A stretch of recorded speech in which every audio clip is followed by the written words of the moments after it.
আসসালামু আলাইকুম ভিউয়ার্স। নতুন একটি প্রতারক চক্রের মুখোশ উন্মোচন করার জন্য আসলাম আপনাদের মাঝে। প্রতারক চক্রটি এমন একটি পন্থা আবিষ্কার করেছে, আসলে আমার মাথায় আসে না।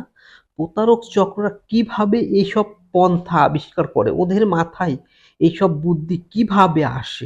কিছু লোককে যারা এম্বাসিতে ফাইল সাবমিট করেছে, ইতালির এম্বাসিতে যারা ফাইল সাবমিট করেছে, তাদেরকে আননোন নাম্বার থেকে অনলাইনের বা কিছু অ্যাপসের মাধ্যমে কিছু হ্যাকার চক্র কল দিচ্ছে। বাস এরা এমনিতেই পেরেশানিতে আছে।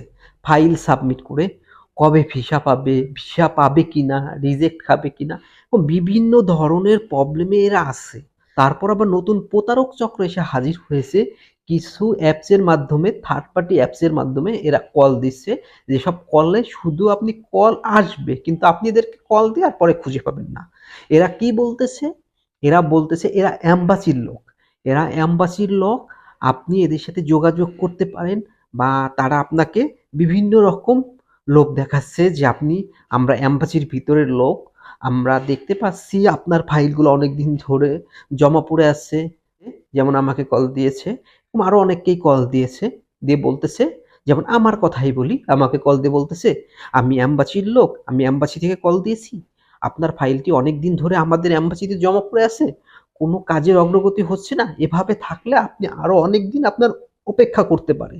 ওরা আমাকে বলতেছে যে আমার বস আছে, আপনি যদি বলেন আমি বসের সঙ্গে যোগাযোগ করতে পারি, এবং কিছু টাকার মাধ্যমে ওরা কিছু টাকার অফার করবে। এই টাকার মাধ্যমে আপনি কাজটা করাইতে চাইলে আমরা অতি সহজে আপনার ফাইলটি বের করে দিব, এবং আপনার ফাইলে ভিসাটা লাগিয়ে দিব। এরকম বিভিন্ন ধরনের কথা বলতেছে, এবং এটাও বলতেছে, হ্যাঁ আপনার ফাইলটা অরিজিনাল আছে, আপনি চাইলে আপনার ভিসাটা খুব তাড়াতাড়ি বের করে দিতে পারি আমরা। আপনি চাইলে আমার বসের সঙ্গে যোগাযোগ করতে পারেন। তো বসের সঙ্গে আমি পরে বললাম, হ্যাঁ আমি তো জানি এটা প্রতারক চক্র, কারণ হচ্ছে ভিএফএস গ্লোবাল থেকে কখনো এটা করবে না ওরা। ওদের একটা রুলস আছে, ওরা রুলসের বাইরে এসব কাজ কখনোই করবে না।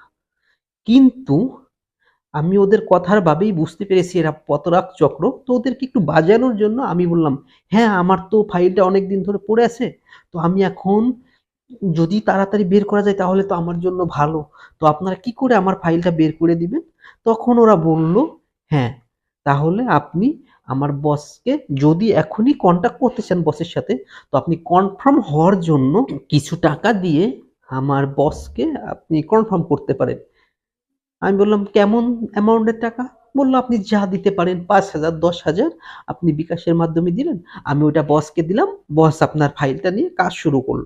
কাজ শুরু করার পর, তারপর কাজ শেষ হলে বাকিটা আপনি দিবেন। এটা আমাকে বলল। তখন আমি বললাম যে, আচ্ছা ঠিক আছে, আমি আপনাকে এখন যে ৫,০০০ টাকা দিব বা ১০,০০০ টাকা দিব, আপনি যে কাজ করে দিবেন এটার গ্যারান্টি কি? তখন ওনারা আমাকে বলল, আপনি আমাদের নাম্বার দেখে বুঝতেছেন না? আমি বলি, হ্যাঁ এটা তো থার্ড পার্টির নাম্বার। তখনও বুঝতে পেরেছে আমি ওর প্রতারণা ধরে ফেলেছি। তখনও কি করলো? ও আমাকে ঝাড়ি মেরে ফোনটা রেখে দিল। বাস। বুঝুন তাহলে কি ধরনের প্রতারণা এটা। প্রতারকেরা বিভিন্ন রকম পন্থায় ওরা আগায়। এক ধরনের প্রতারণা কাজ না করলে আরেক ধরনের প্রতারণায় ওরা অগ্রসর হয়। তো সবাইকে আমি সাবধান করছি, এরকম বিভিন্ন থার্ড পার্টি অ্যাপস থেকে কল দিলে আপনারা সেই কলে যদি কেউ বলে এরকম যে আপনার ফাইলটি আমরা তাড়াতাড়ি করে বের করে দিব, আমার বসের সঙ্গে কথা বলায় দিব, এরকম বিভিন্নভাবে বললে আপনারা কখনো ওদের অগ্রিম টাকা দিবেন না। নুলুস্তা বা আপনার যে রিসিপ্টটা দিছে এই রিসিপ্টের নাম্বার চাই, তাহলেও দিবেন না। ওদের সঙ্গে এসব কোনো কিছু লেনদেন করতে যাবেন না। আপনারা ভুলেও এসব প্রতারক চক্রকে টাকা দিয়ে হতাশায় গ্রস্ত হবেন না। এমনিতেই যারা ফাইল জমা দিয়ে আছে ১ বৎসর, ১.৫ বৎসর, ২ বৎসর, ৬ মাস, ৮ মাস, এমনিতেই তারা এতদিন ধরে হতাশাগ্রস্ত হয়ে আছে। কবে তার ফাইলটা পাবে? সে কি আদৌ ভিসা পাবে না পাবে না? এজেন্সিদের অনেক টাকা দিয়ে রাখছে, এটা করছে। আর যদি এরপর যদি আবার তারা প্রতারণা হয়, বোঝেন তাদের মানসিক অবস্থা কেমন হবে?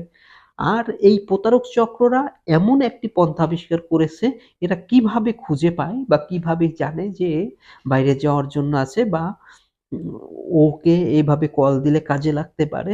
তো সবাই সাবধান হয়ে যাবেন। ভালো থাকবেন। আল্লাহ হাফেজ। আমার ভিডিওটা যদি আপনাদের একটু হেল্পফুল হয়ে থাকে তাহলে অবশ্যই আমার ভিডিওতে লাইক, কমেন্ট করে শেয়ার করে ছড়িয়ে দিন। যেন অন্যরা হেল্পফুল হয়ে থাকে আমার ভিডিওর মাধ্যমে।